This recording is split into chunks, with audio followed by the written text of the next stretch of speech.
G'day guys, back again. We might have an interesting one here. We've got a VZ Commodore 3.6 litre.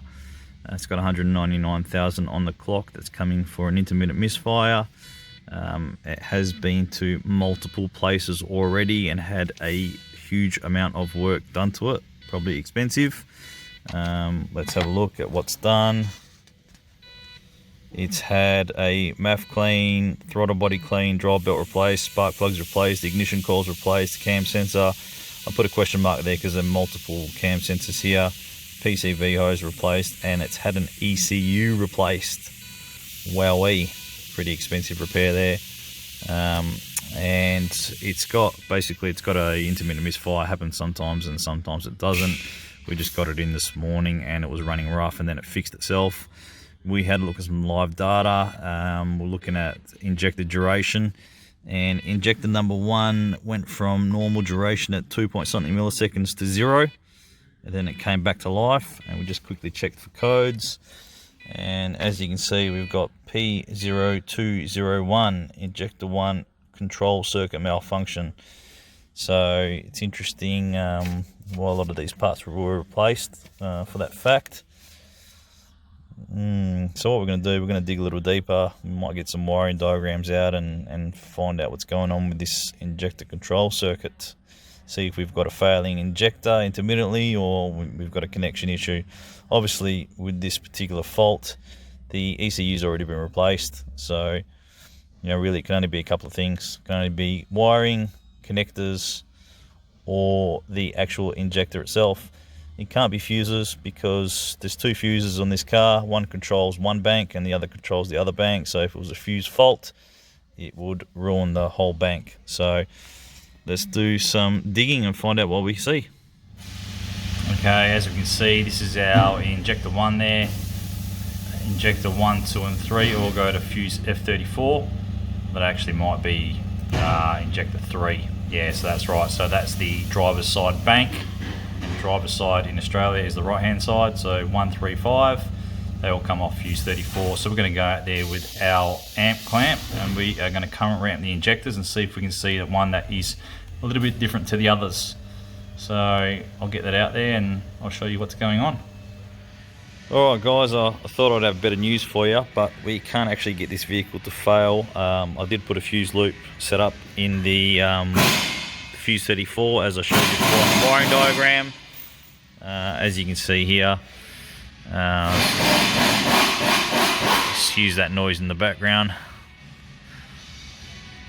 but we've got that trigger set up there. But as you can see, what we're looking at is this is actually the coil current ramp. We've got our injector current ramp over here, and what's obviously happening is this fuse actually controls the power to all 3 ignition coils too. So we see the coil and then an injector. So if we zoom in on that injector, there we go. They all look the same. There's nothing wrong with it. So what I've done is I've given the customer a couple of options. We've spoken to him. We said, look, we're looking at the diagnosis path of, testing out the injector and finding out is there an issue with this injector. Basically, you got 3 options. Leave the car with us until the car completely fails again, so we can test and prove it 100%.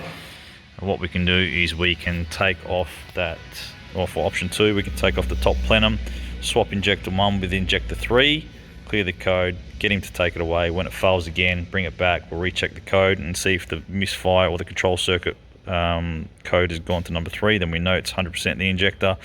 Or option 3 is it's here. Take off the plenum, replace the injector. It's cheap enough, depending on what he wants to do, and he doesn't live too close to here, so he decided while it's here, and instead of doubling up on labour to do that twice, swapping injectors and replacing it after, if it is that, just replace the injector and send it out. So we're going to put an injector in this. We'll do it tomorrow morning. It's the end of the day now. When the other injector is out tomorrow morning, we'll check it. It's going to be dead cold, so we'll see if there's any issues we can see with the resistance or anything like that, and then we'll go from there. Alright guys, sorry for the mess here, but we've got the number 1 injector out, and as you can see, it's dead cold. It's the next day, and look at the resistance reading. 0.6 kilo ohms. We know that these should be 10 to 15 ohms. That is excessively high resistance. That is why we are getting that code. Now, you know, yesterday I said to the customer that we obviously couldn't get it to fault, and these were the options, and he decided to replace the injector anyway, which was good. But if we left it overnight, he left it with us, we would have proved this 100%. So at the end of the day, job's getting done, it's getting replaced. I'm just going to go back to the car and go over the other 5, and just to make sure there's no variance in resistance, and in case any of the others need replacing. So it's going to get a new injector, and we're going to put it back together and see how it goes. Well, there you go, guys. You can see the rest of them. Not going to do them all because they're all the same. So obviously our due diligence, we've got to check the rest of them anyway, just in case there are any others that need to be done while it's off.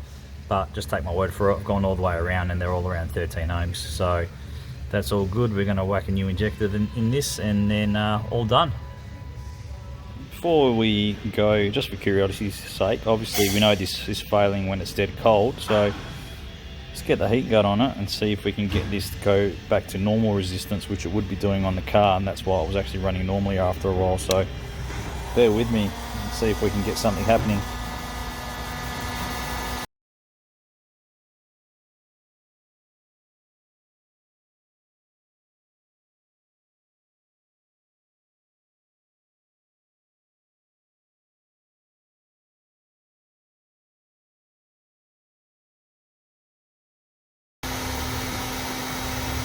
Well, that's close enough. That would still be running relatively normally, firing normally there at 16, so it's coming down even further, closer to that 13 mark. So we know that's what's going on, that's the issue. And when it's cooling down completely, it's got excessively high resistance, and that's what's causing our circuit code. So there you go, guys. Hopefully you learnt something here. I'm going to get the new injector in, and we're going to send the car on its way, and it's going to be running beautifully. Thanks for watching once again. Alright guys, just letting you know that the car has had the new injector, it's gone, it's fixed completely. Just as a final note, here is the description for that code from the start. Like I said previously, you know, I've seen this code quite a few times. It's usually always the injector, but you obviously want to prove it 100% before you can do anything. If you can't make the car fault, then you can only give the customer the option of what they want to do. What I'm curious about is why the heck the ECM was replaced already, or who diagnosed that.